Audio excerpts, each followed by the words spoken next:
because it's going to take a minute. This is a presentation of Northeast Streaming Sports.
Good morning and welcome to the debate show.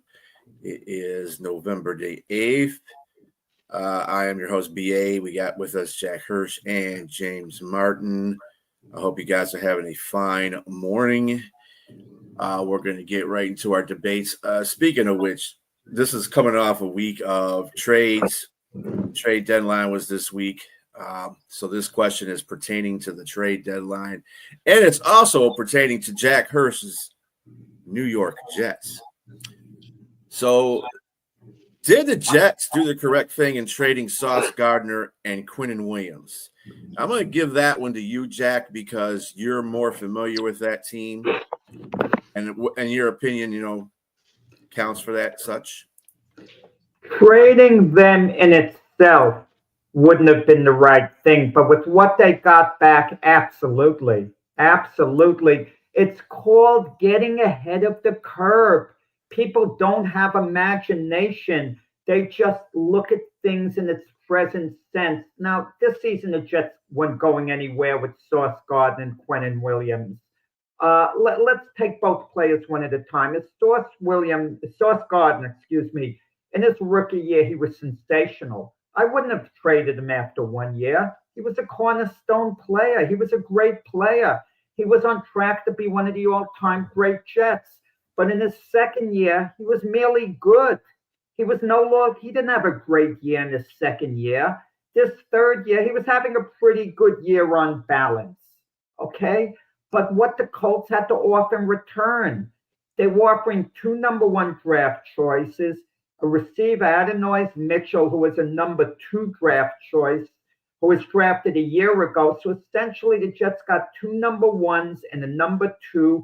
They got a secondary receiver to now complement Garrett Wilson. They got all this great draft capital, and they got flexibility under the cap because they were paying Sauce Gardner $40 million a year, which was top dollar for a cornerback. He's just a cornerback, $40 a year.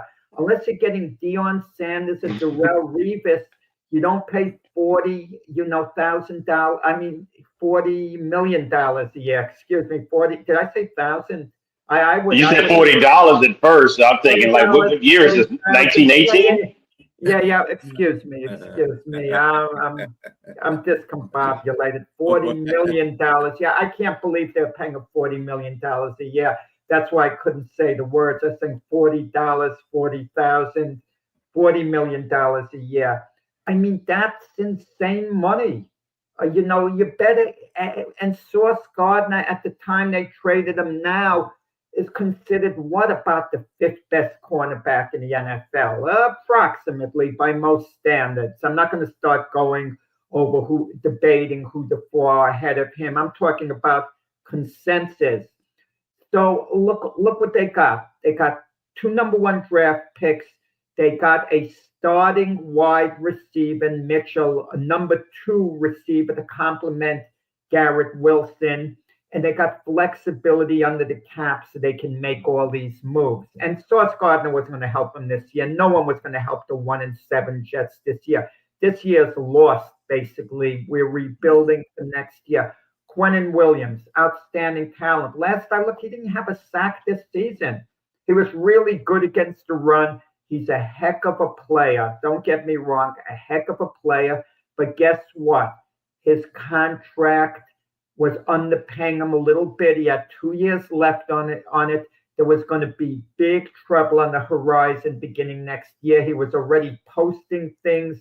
He was gently complaining, and they got rid of him basically before it became a major issue. And they got a number 1 draft pick from the Cowboys and a number 2, a number 1 and a number 2.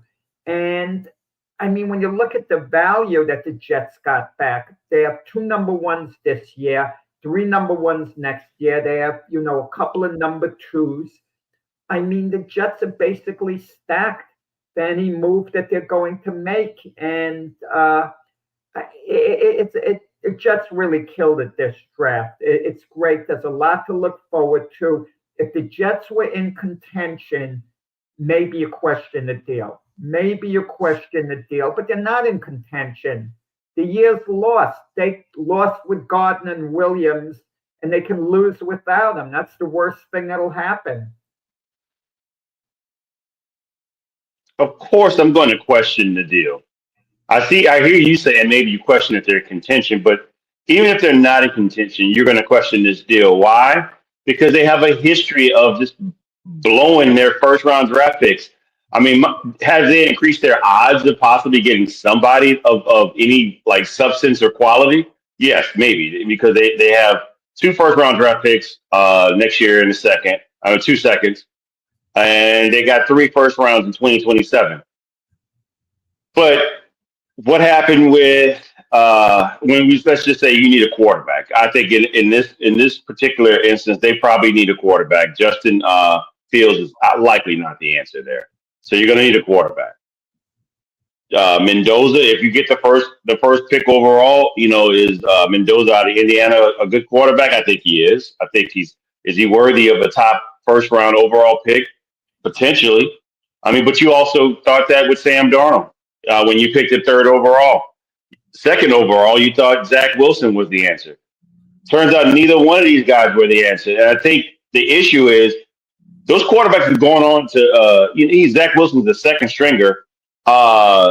Sam Darnold's an excellent player, but I think the problem is not the player that you're drafting, it's the team and the organization, and the issues are there. So what are you going to do with your management team? What are you going to do with the organization to try to fix this situation? Because ultimately you're going to bring some good players in and still not win. Because the track record of the Jets organization has shown that they have not won. I mean, since 2010, right? Or when Rex Ryan was there. That was about the last time they had some semblance of greatness there. And after that, that's a long time of not having any really relative success. And so you got all this money and all this capital, but what are you going to do with it? I would have you just paid Sauce Gardner a heap of money, $40 million. You mentioned $40 million. That's what it costs to have somebody in the top 5 at your position. And you know how hard it is to get that kind of guy at that position? It's very hard to find someone who's dominant. And I think Sauce Gardner is in the same ilk as a Patrick Surtain, as a Ward, what's the guy that played for Cleveland? I forgot his first name. Not Javarius Ward, but the other Ward. Denzel Ward. Yeah. Denzel Ward's a great corner. I put Sauce Gardner in that ilk, that same, those are his peers. So that's his level of play. And you send them away because you're 1 and 8? Well, 1 and 7. But James, I think the problem is you live in the moment. The way things are at this exact moment, you don't have the vision. And the Carolina, the Jets organization don't have the vision. They have shown. I'm giving you evidence. I'm giving you period a long history. They don't have the evidence. I mean, they don't have the vision. I got vision. I think Stevie Wonder has vision for what they should be doing. I just think they don't have enough. They don't have enough there.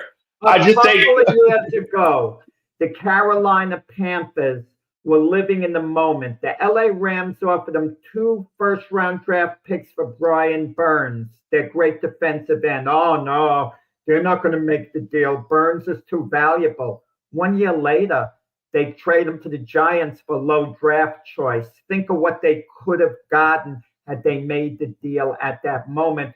Also, some players are built to last on a high level. Sauce Gardner's a small guy. If you looked at him the last time, he's a thin guy. He's not a great tackler. Is he really going to be built to last? And then Quentin Deion Sanders wasn't a great tackler. Deion Sanders wasn't a great tackler. But what did he do for his career? I mean, Sauce Gardner, to me, I get you. He's not the biggest guy, and I thought the same when he came in. But he's shown to me that this is what an organization and coaching is supposed to do. You put a guy like that in position to succeed. Like I mentioned to you, Nate Wiggins, I thought he was too small to be in the league. And you said, no, you got to give him a shot. Look at Sauce. I mean, I remember you and I talked about this. And Nate is showing that he is a excellent player. But to me, you can't have a guy like that tackling all day, every day. Virtually, you want to utilize his skill set. He's a shutdown defensive. He's a shutdown defensive cornerback.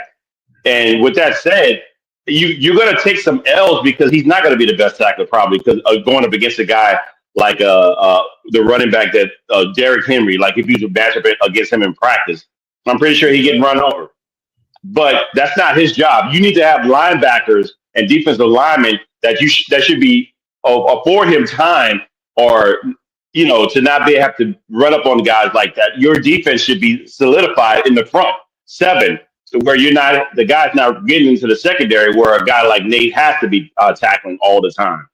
To me, that's on coaching, and all that matters. And Quentin Williams, you virtually swap Mozzie Smith and a second and a first for Quentin Williams. Smith was a number 1 draft choice who's underperformed. So yes, exactly. You know what it is? The Jets went to the clearance rack in the department store and they got him, something that was of high value. I'm sure Brian likes to do that, check out the clearance rack. Something that was once a very high priced item, you get it really cheap. You go there at the rack, which is a bargain. He was a throw-in, and that's a bargain. They actually got a guy who 2 years ago was a first-round draft choice just as a throw-in, and they took a flyer on him. Maybe he works out, maybe he doesn't, but if he does, and you would have had to pay Quentin Williams like Myles Garrett, like T.J. Watt to hold on to him. And were you ready to invest that type of money in Quentin Williams, a really good defensive end? But I don't quite think so. And he's more than really good defensive end. I think he's borderline elite. He doesn't have a sack this season. I mean, wasn't he hurt or injured? Elite after 8 games. Yeah, no, he was injured. He was injured. Yeah. But he was on the field. Injured. He was on the field for some games. To me, I think a lot of this is accumulated by your whole team. I'm not going to blame. I think you're giving up too soon on these players, and I think it's a mistake to have traded them. Now, mind you, I said they got a king's ransom for both, but what you do with it and what the history of the Jets, I'm not excited about what they're going to do. That terribly. They picked Sauce Gardner in the 4th round, the same year Garrett Wilson, number 10. But yeah, they have. It's the picks they didn't make, the stupidity in not taking Brock Bowers. I said it beforehand, and I said it on this show. I was going to keep reminding people how dumb it was not to take him. And had Brock Bowers turned out to be a bust, I would have reminded people how off I was and what I said. They did a need pick. And these teams, two things stand out as dumb. When you're drafting a guy overall based on what he shows at the combine, as opposed to game film like Zach Wilson, good gosh, he could throw so wonderfully across his body. Well, how many times is he going to have to throw across his body during a game? 2-3 times? Come on, give me a break. So the combines and the need pick, as opposed to the better player. So they take a guard from Penn State, Fashanu, good player, don't get me wrong, but not when Brock Bowers is available. So I agree with you to an extent, but foundational pieces are still key because right now, Fashanu is still one of the better offensive linemen in the league. And you know how hard it is to get offensive linemen to be actually good to elite?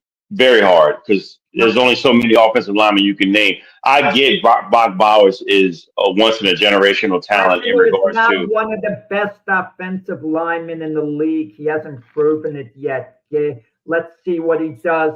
But even if Fashanu turns out to be the next Brickashaw Ferguson, I still want Brock Bowers. Brock Bowers, if he doesn't get hurt, is going to the Hall of Fame.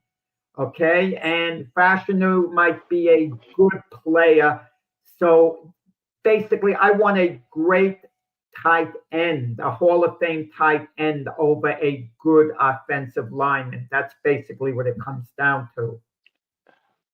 I suppose because you can. It's like I'll say this one thing, and I'll let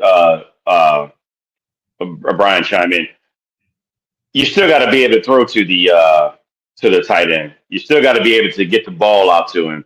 And I just think your foundational pieces that you just got rid of in Sauce Gardner and Quentin Williams is bringing you backwards. It's not a lateral move. It's not a forward. Definitely not a forward move. It's a backwards move. Obviously, you're saying that you're rebuilding, but again, with their history of what they've done, it's still questionable because even though you got a king's ransom for them, what are you going to do with them? And I think a lot of that has to do with coaching and management. So we'll see. I've seen this before.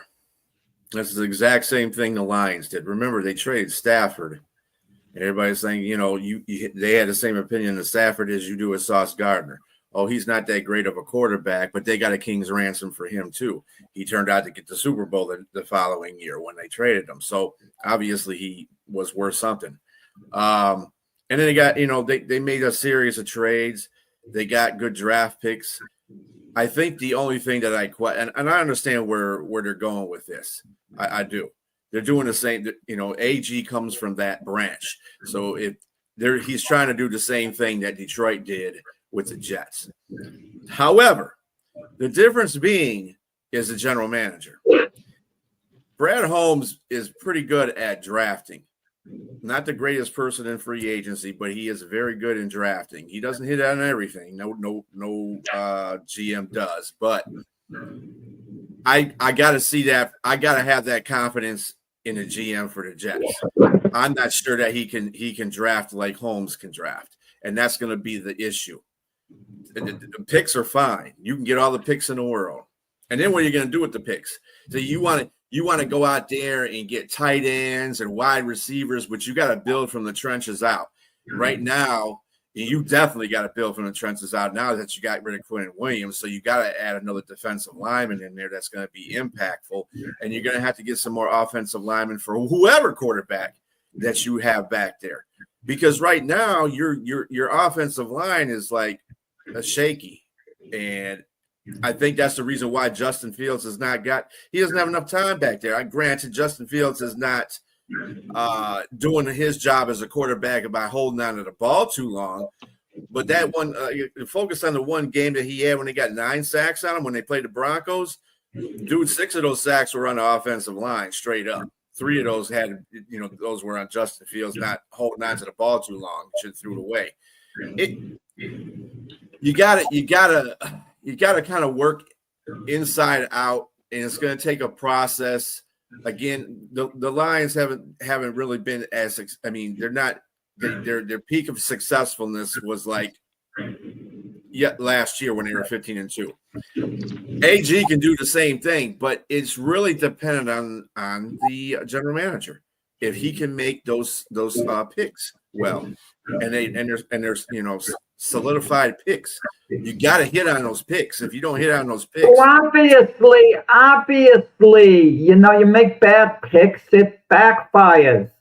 Obviously, but if you looked at the time, if we were living in the past, we would be debating, should the Cowboys have traded Herschel Walker to the Minnesota Vikings, one of the great backs in the NFL, gone to the Hall of Fame in the prime of his career for unknown draft picks. But that made the Dallas Cowboys, mini dynasty. But that's an anomaly. How often does that happen? That's like one of the greatest trades ever for something like that to happen. And a fleece job. Minnesota got fleeced out of everything that they had. I mean, that was a fleece.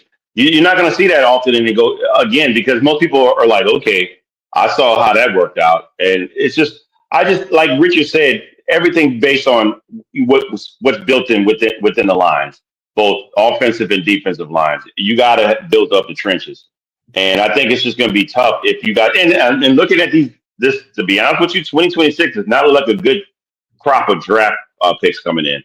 Maybe 27 might look good, but I just, especially if it's a quarterback situation. Number ones in 2027. Right, they do. They got. And also, there's that wild card as well. There's a little talk about it, rumors. Chances are it's nothing more than rumors right now. But the Bengals, you never know, might decide to do a makeover. Joe Burrow's been injury prone.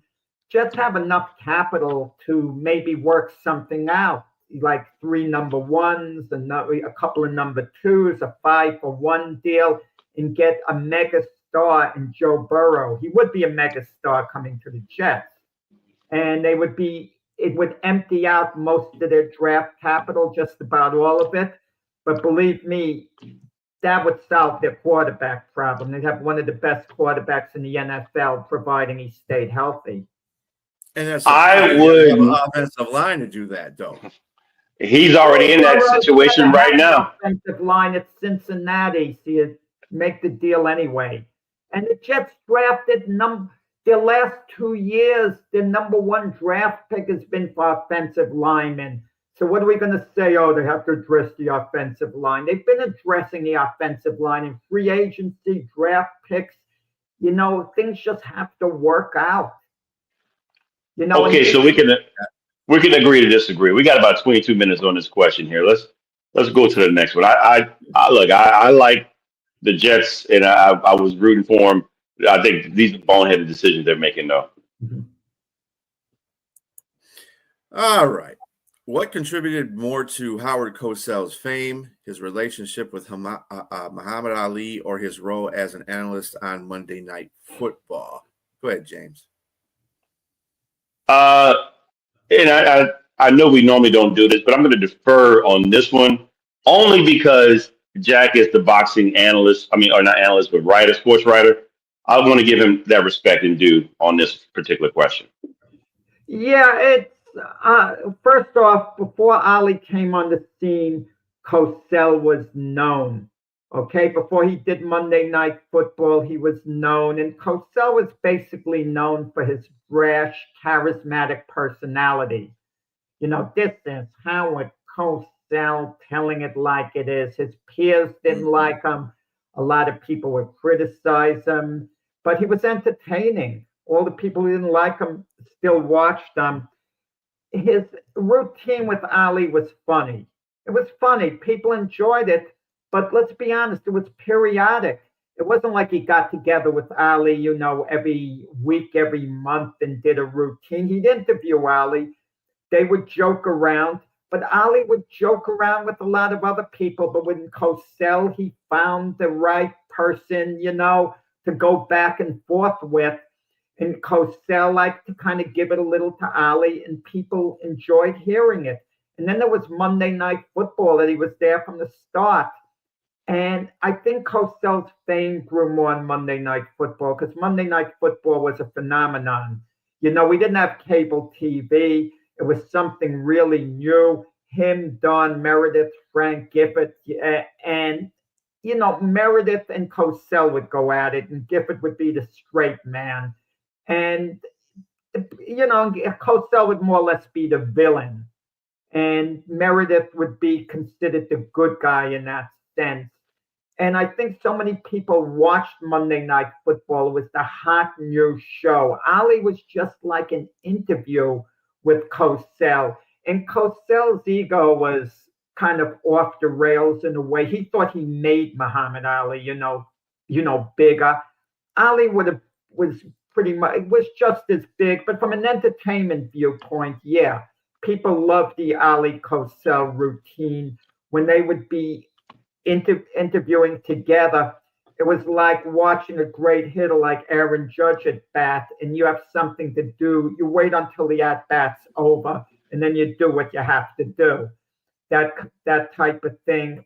So I definitely think it was Monday Night Football because you had a continuous audience for a long period of time on Monday Night Football. And historically speaking, when we look back on Cosell's legacy, basically, or look back on Ali's interviews with Cosell at the history of Monday Night Football, the history of Monday Night Football has a greater impact, a greater legacy than the Ali Cosell banter. So while I somewhat agree with you, I agree with you about his, understanding like his bombastic personality, antagonistic. He was all those things. He had it, but he started in boxing. He started obviously in radio before that, but he started in boxing though. And that's I think where where he was known. He had his own style. He had his own cadence and how he talked. When he commentated, it was different. It was different. Whether you liked him or not, that's the person you want to listen to when you're going round for round, pound for pound, punch for punch. You want to hear somebody like that, and it made it all the more exciting when you're watching the fight. He coined phrases. He's known for the George Foreman Frazier fight. Down goes Frazier, and down how he said it 3 times. That's one of the most repeated lines, in history of sports. And I think his relationship, not just on side of the ring or inside of the ring with Muhammad Ali or interviews, I think it also outside of it what made him very popular. I think both were like a symbiotic relationship where they both benefited from one or the other. Like he may have said that he may have said that he catapulted Muhammad Ali's career. I think to some degree, maybe, but it's the same guy also that he benefited from Muhammad Ali's greatness as well. And I think also what helped him as well is to get into to bring him to Monday Night Football was being a guy to support Muhammad Ali in the time when he was down, during a Vietnam situation, when he supported him. He supported that guy. It wasn't just like, okay, I got behind him in football when it mattered for me most, but it seemed like, okay, this is a guy that you can look at, whether you love him or not, he still understood. They're talking there was a genuine friendship there too, as well. There was a genuine friendship. And I know when he became a commentator towards the end, when there was a controversial comment about, look at the little monkey go with Garrett, the guy for Washington. I think that it wasn't meant as to be intended, because had it been Muhammad Ali as more political and like an activist as he was, whether you would like to agree to him being a political activist or not, or religious, let's put it that way. Ali's position on the war and everything pertained to himself. He was not a war activist at all. I can see where you're coming from with that, but what I will say is Ali wouldn't have been around anybody that he did not like or he felt was disingenuous. And I don't think that Cosell came off as disingenuous. And I think in the situation when he called a guy a monkey, he said he called his own grandchildren that. And then there's evidence and filmed that he called a European Caucasian that was 5'8", 5'9", a little monkey that goes. So my reasoning for saying that is that I think all of that later success that he got all stemmed from what he got when he was commentating for boxing. And I think boxing always like to latch onto stars. Be aware that he he tried to make a special friendship with the famous people. It was part of, I don't want to say manipulation, but he knew it would advance him. It would give him an in. If Cosell was around while Michael Jordan was around, he would have made it a point to get in the inner circle.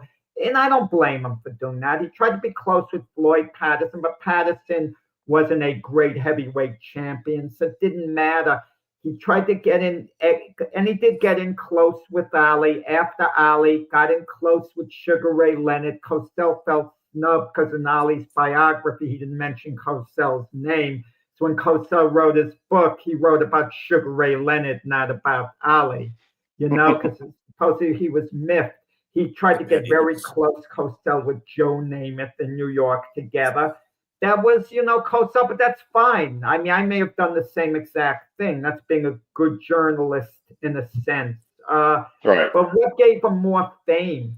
The Ali Cosell thing was funny, the way Ali would fake like he was taking off Cosell's toupee, and things like that. And Cosell, who had a sharp tongue, he had someone who could certainly match him in Ali for the banter, the way it would go back and forth. But something about Monday Night Football, it gripped the nation at the time. It really gripped the nation.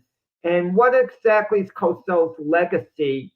It's a number of things. It's the Ali and the Monday Night Football and everything else. Maybe the down goes Frazier remark you mentioned is bigger for his legacy than those two things we mentioned, because we all remember those lines, and people use those lines for other sports things as well, imitating Cosell. Maybe that was the greatest call in sports history, arguably. Okay, but I think Monday Night Football was such a phenomenon at the time, not like today. Everyone was watching. I will give you, he also coined the phrase, he could go all the way. And Right. Of course, that's his thing. And of course, Chris Berman follows suited with that and everyone else. So, I mean, Monday Night Football, I would say yes. Either way, I think we're flipping the coin here because both were definitely critical for sports in general. And I think he's the pioneer. Someone I know in the media said it best about Cosell, came up with the best line, who wrote a little story about Cosell. He put down, yes, he was important. Yes, he did good things. I just wish he'd been nicer about it. And that, I guess, summed up Cosell. He wasn't a nice guy, all in all. But the thing with Ali, with the draft, Cosell was completely sincere. Took his position. It didn't make a difference, in reality, but the idea he took the position, and it went against the grain, and Cosell showed a certain amount of courage, and he was a career attorney. He knew by law, it was unjust what was going on with Ali. And the same thing Cosell felt athletes shouldn't be required to talk to the media because it was their constitutional rights not to. Well, if that's the case, can you imagine the whole team not speaking to the media or whatever? It'd be pretty bad. I want to say that Howard Cosell's fame with Muhammad Ali probably led to him getting that job on Monday Night Football. You got to remember, Monday Night Football was just starting off, so they were trying to get this on a platform where people were going to watch. It was something that was new. They needed charismatic people in that position, and who best to fit that bill but Howard Cosell? I mean, everybody knows his tips, his little things with Muhammad Ali, and I love that stuff. And so when he came on Monday Night Football, that's why Monday Night Football has been as successful as it has, and that's how it launched that way, because of him, along with his two co-hosts. I mean, you could say really Howard Cosell's fame to get started with Muhammad Ali to get him into the Monday Night Football. I recognize him for both. I recognize him for both. So I don't really have. It's not. It's you know. Cosell wanted to actually expand and be in the news division. He wanted to leave sports. Mm-hmm. It got to the point he didn't like sports at all. A friend of mine at the time was a cabbie. Yeah, he owned his own cab, and he picked up Howard Cosell one day, and he's talking sports to Howard Cosell, and Howard Cosell says to him, "Can we change the topic? Let's talk about what's going on in the Middle East." And my friend says, "It's not every day I pick up Howard Cosell in my cab. Can we talk sports?" So then he asked him who was going to win this NFL exhibition game. I forgot the teams. And Cosell said he didn't give a damn, basically who won the game. Cosell missed out on two big assignments that people don't talk about. In 1971, I'm wearing the shirt, actually, the fight of the century, the first Ali Frazier fight. That assignment went to Don Dunphy, who was a traditional boxing announcer. Cosell badly wanted it, and considering his relationship with Ali and everything, that was a blow. He didn't get that. And then in the 1972 Olympics, when the Israeli athletes were killed, Cosell wanted to be the one to break the news on the air to the nation, but it was Jim McKay who did it. So Cosell, two big opportunities there would sometimes frustrate Cosell. He always wanted to do more. He even said once he aspired to maybe be a United States senator. And, but listen, there was no one like Howard Cosell personality-wise. I mean, he truly, was legendary. We can all agree on that. I can't picture him as a United States senator, though. Well, he has listen, I heard Stephen A. Smith the other day, being interviewed, and they asked him, if you ran for president, could you win? He said, absolutely, without question. But then he mentioned all the money he'd be giving up that he's making, so on. So it's not quite for him. But some people are confident in their personalities and they get the job done. Look, we have a current president, and I'm not talking about his views one way or another. I never go there with that. But essentially, he was a personality before running for president. So it shows you that personalities in the right situation can aspire, to high office or whatever. Stephen A. doesn't want the president's job. You think his hairline is far back now? It'd be to the back of his neck if he took that job. What's interesting? Darryl Strawberry quickly got a pardon yesterday. And what's interesting, Donald Trump was a big Yankee fan. He used to love going to the Yankee games. He was a New Yorker. But you look at what he's done recently. He gave Mariano Rivera, I forgot, some type of medal in the White House. He went golfing with Roger Clemens and asked for Clemens to tweeted twice that Clemens should be in the Hall of Fame. And even though Strawberry is thought of as being a Met, he has 3 World Series rings from the Yankees. So, he kind of, I'm sure, knew Donald Trump during his time as a Yankee. So that's kind of interesting, the Yankee element that comes into it. Clemency for Clemens.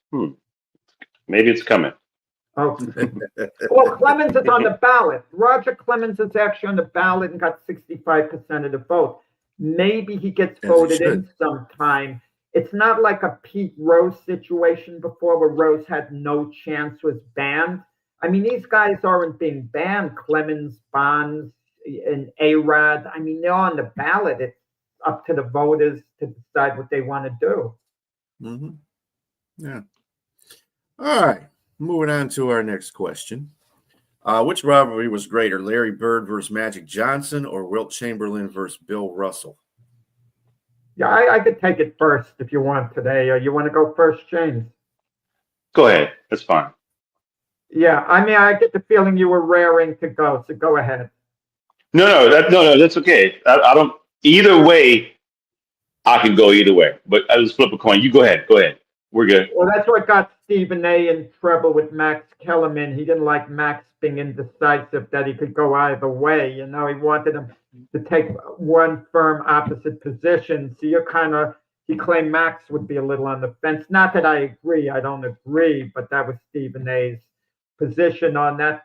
Look, I remember as a kid, a young kid, watching the NBA on ABC television. You'd have like a game of the week. And I remember one time, and I honestly remember this, guys, Chamberlain going up against Russell. And even being so young, I remember thinking, you better cherish this because you're not always going to have this. It was Magic Wilt against Russell. There's never been a one-on-one rivalry, two guys guarding one another to match that. They truly went head-to-head. Now, this isn't a discussion right now necessarily who was a greater player, Chamberlain or Russell. You can make arguments for both guys, however you want. Obviously, Russell's teams won a lot more. He was a member of 11 championship teams, the Wilt's 2 championship teams. But we didn't know Russell was going to win those titles till he won them. The rivalry was going on the whole time, head to head. The two giants facing one another. And sometimes it's circumstances that dictate who wins and who doesn't. And even Chamberlain was talking about one game when his Philadelphia 76ers played the Boston Celtics to see who would go to the finals. It was the 7th game. Chamberlain scores 6 points in the last minute, okay? And then the Celtics are up 1 point, and they have the ball out of bounds with a few seconds left. And Russell has to throw the ball in, and he hits the backboard. A horrendous play, And now the Sixers have the ball with a chance to win it. But of course, that's the famous quote by Johnny Most. Havlicek stole the ball. Havlicek stole the ball. So Russell wins again. But in reality, Wilt came up big at the end of the game. But then that'd be times 2 with all of Chamberlain's stats. Russell was the solid guy in the middle. Made the players around him much better. And even Chamberlain says, I don't think the Celtics could have won as much had I been on the Celtics instead of you, which he was probably right. It's a question of style. But head to head, when those two guys would go at it, it would be wow. What a matchup. Russell trying to stop Chamberlain. Russell would always say, said late on, he put everything he had into a few minutes against Chamberlain, and then he would kind of be exhausted because that would be the only way to contain Chamberlain. And Chamberlain did have a height advantage. No one talks about that. No. But what a rivalry. And lately you got Bird versus Magic Johnson, and all I'm going to say about that is they never really guarded one another. They never really went head-to-head in the true sense of the word. Their teams went head-to-head. You could evaluate their performance, either guy for their team. But Chamberlain and Russell directly went head-to-head, something Bird and Johnson didn't do. And as far as Magic and Bird having saved the NBA, I'm getting sick of that line. They didn't save the darn NBA. They elevated the NBA to the next level. Just like after Bird and Johnson, Jordan elevated it to a level after those guys, and all the players coming in, Wembanyama's elevating it to another little level right now. Sports and leagues grow according to the stars. In baseball, you got Ohtani. He's elevating Major League Baseball with Aaron Judge to an extent, but Wilt Chamberlain and Bill Russell was a true rivalry, and that the two of them were always butting heads directly on the court. Look, I will say that Wilt versus Russell, Bill, that I wasn't watching during that time. The highlights that I've seen, they look great. I wish I probably could have been at a game if I was born during that time to have seen those two giants go against each other in those teams, the 76ers versus the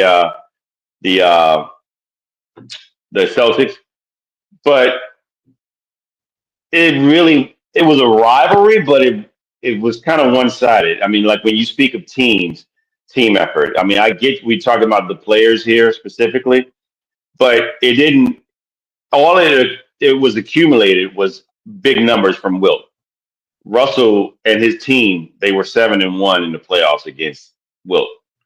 That's dominant. So to me, it almost doesn't look like a rivalry. It looks like, okay, it's just one sided. It's one you won one game and we won the rest. I get what you're saying about him putting a big, tremendous effort at the end of the game and then Havlicek stealing the ball. Again, that's a part of the game. It's a team game. So to me, Bird versus Magic. And maybe I'm partial because I was able to watch those games. I was able to see what happened with that. But at the same time, you say it didn't save the NBA. Kind of did. Their viewership was tremendously down until they came. And these guys not only didn't save the NBA, it helped catapult them into a whole different stratosphere because it spawned, like, added in someone like Isaiah Thomas or Michael Jordan, these guys that became marquee players and their team became marquee that weren't really marquee at all. I mean, the Bulls and Detroit weren't like good at all, before that. And so, but again, the Lakers story championship, Celtics story championship, and they come together. And unfortunately, whether we like it or not, whether we want to hear it or not, black versus white. It was a big deal. People didn't say nothing like that, but it was a big deal. It was tremendous. And the Lakers, obviously, predominantly black, the Celtics, predominantly white. It was a great thing for basketball. They knew how to use that. This is how people use racism now, in a sense, to benefit them. I just think, excuse me, it brought a lot back to basketball. It brought competitiveness. And you had two great players. Like you said, they may not have guarded each other, but they were marquee names that led their teams to championships. And they were the ones meeting at the end. They were the teams meeting at the end. And it's different because both the teams that now when Wilt was for the 76ers, he played in the same conference. So they could never meet for a championship. They'd always play each other in the playoffs, But this is more where everybody's watching. You're watching the two top gargantuans at the top, and they're playing each other, and you kind of evenly match because you had all these players, Dennis Johnson, Robert Parrish, Kevin McHale, all those guys on that team, and then of course you have Michael Cooper, James Worthy, and Kareem, the cap, and you had all these guys. It was just great matchups, man. You just can't beat that. Yeah, and that's team matchups. But listen, I agree with you from this perspective. When people looked at the Lakers and Celtics who won, they would think more so, well, Magic beat Bird as opposed to Kareem beating anyone. I mean, I get all that. But as far as you mentioning the dominance the Celtics had over Wilt's teams, at the end they did by the number of championships they won.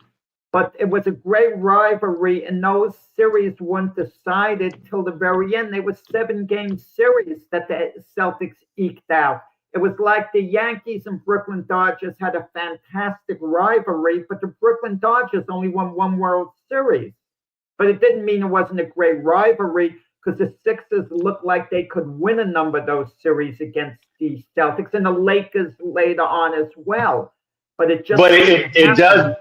It makes it a great rivalry. I'm not going to deter that from Wilt versus Russell.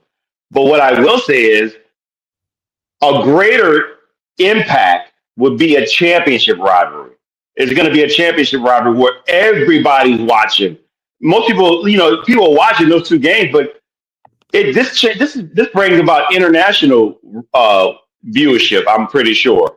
When you have a Bird versus, their tennis shoes, marketability, everything changed with those two players. They played in college. They played in the championship against each other in college. Indiana versus Michigan State. That they started there. That meant that, and then to bring that on to the NBA and go on and have the same type of success. But we never had, James, we never had the arguments with Bird and Magic who was better, the same way we have the arguments LeBron and Jordan. For whatever reason, people didn't argue exactly who was better than who, because partly it went along racial lines. White fans would lean towards Bird, black fans would lean towards Magic. So there weren't that objective debates in that sense. I remember talking to a coworker of mine who was black. We loved talking basketball, and he didn't like Larry Bird. He didn't think he was that good. And I'm saying, what do you mean he's not that good? And then Kurt Rambis's name comes up, and he goes, now there's a player. He's praising Kurt Rambis, not Larry Bird, okay? Yeah, that's terrible. It went along racial lines. That's beyond. And even now, we keep hearing all these Larry Bird stories from the former black players. God, come on, why not Magic Johnson stories? Why not more Michael Jordan or whoever else? I mean, they push Bird on us now like he's the only guy we hear these compelling stories about. It's like makeup time in a sense. Well, because people, let's just say it was taboo. If you were a black star, you didn't want to give credit to a white guy playing, a superstar, playing. But to be honest, when he went to go play, I read stories and I heard stories when he went to go play like rec ball league, or he didn't play against white guys. He'd go where all the black players were, and he would definitely, talk trash too. And that's another thing they said. Bird was a tremendous trash talker, and not only did he talk it, he backed it up. He'd tell you, you're going to need a couple more guys to come stick me, to be on me. That's what you want. But in that sense, he was definitely a great proponent of the resurrection of the NBA with Magic Johnson. And I think, and again, these guys were friends too. And like those other guys, those guys were friends too. They had a great respect for each other in Wilt and Bill. But I think, these guys as well. But I'd have to give an edge only because of the championship component, not versus the playoff and conference component. I want to turn it over to Brian, but I also want Brian, there'll be time for him to make a comment on Bird hating Bill Laimbeer's guts because he felt Bill Laimbeer deliberately tried to injure him, unlike Rick Mahorn, the others. Bird gets along with Isaiah Thomas. He never had a problem with Isaiah Thomas, despite the remark Thomas made. I'll defend Thomas on that remark. I actually think he took a bit of a bad knock, believe it or not. But that's another issue. But I'm going to want you to make a comment after you're done, summarizing this about Bill Laimbeer and Larry Bird. First of all, nobody likes Bill Laimbeer. Well, the Piston fans like him. Piston fans like him. Come on. Well, of course, because he played for the Pistons. But outside of that fact, you got to be realization that he was Bill Laimbeer. That dude was just, he mixed it up with anybody. He didn't even care. Did he try to hurt Larry Bird deliberately? He tried to hurt everybody. He tried to hurt Michael Jordan. And then Michael Jordan got clothesline going down the lane one time. Clothesline. I'm not talking about just push. He got clotheslined. So Bill Laimbeer did that. Bill Laimbeer is an attack, and that's the reason why Kevin McHale is the way he is, because Kevin McHale and Bill Laimbeer hated each other too, because it's just the fact that they used to they just didn't like each other. They used to bother each other all the time. So, but as far as the Larry Bird and Magic Johnson versus Wilt Chamberlain and Bill Russell comment,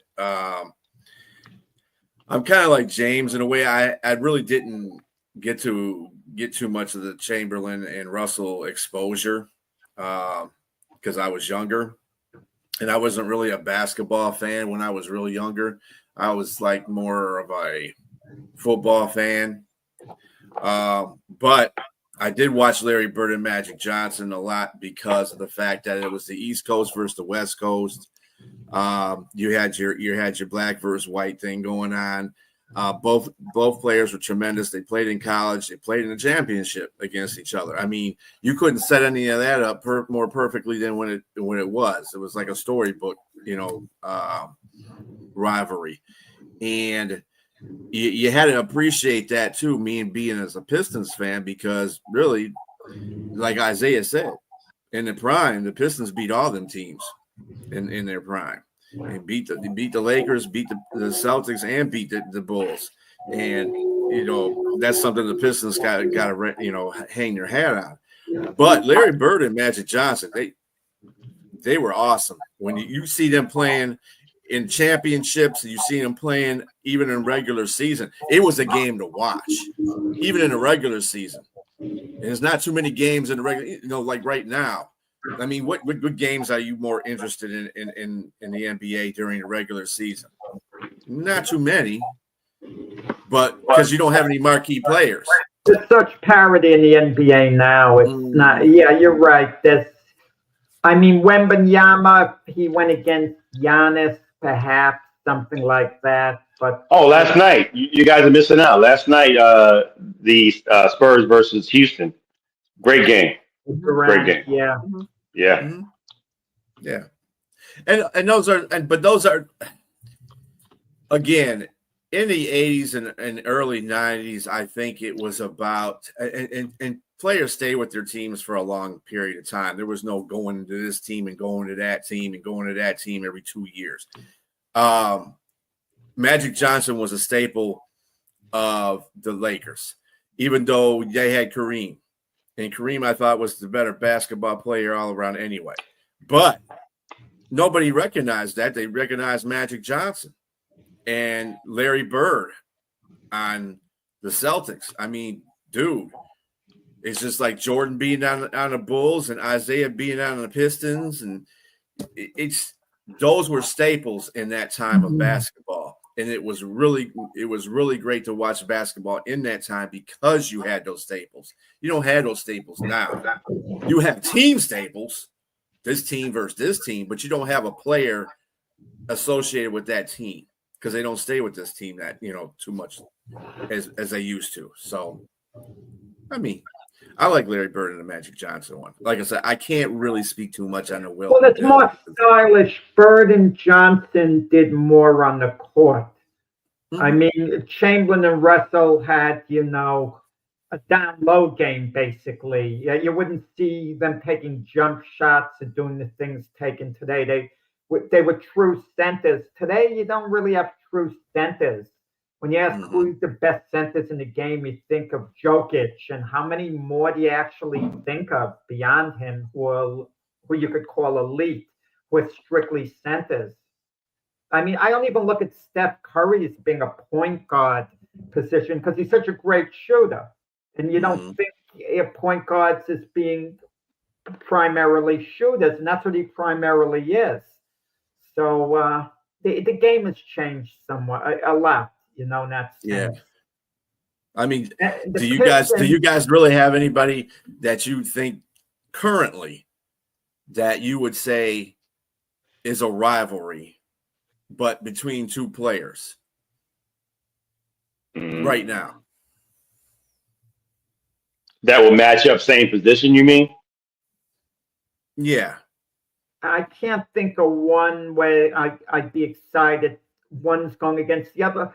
Look, if last night, for example, Wemby's playing with Durant on opposite sides, but that's more entertainment. It's not like a one-on-one rivalry. One quick word about the Pistons. They didn't really beat all these other teams in their prime. When they finally beat the Celtics were kind of a little past their peak at that point. But I will say this, had the Pistons not got hosed on that call on Lambeer and won Game 6, and won the championship that year, the Lakers repeated, that would have been 3 championships in a row for the Pistons. We would be looking at the Pistons as one of the all-time great teams then. So I think the Pistons, in a certain sense, got cheated in their place of history just a bit, even though they won back-to-back titles after that. I don't know about LeBron and Steph. I mean, it was more the teams. It was more Golden State versus Heat. Like and Cleveland. I mean, I don't know. I think that, well, actually, if you think about it, if Isaiah didn't throw that stupid pass at the end, they could have been in 4 championships because they could have beat Well, the that's the Celtics point. would have won. And had that happened, how would we have been looking at them? I mean, imagine the Pistons had won 4 in a row. You could make an argument, outside of the Boston Celtics who won 8 in a row. You could argue that that would have been the greatest team of all time, arguably, had they won 4 in a row. Mm-hmm. Well, folks, that concludes this show for today. Again, join us tomorrow morning. Same 3 of us plus Keith Engel on the Big Football Show. We're talking college and pro football. And join Jack and Keith on Monday morning at 8 o'clock a.m.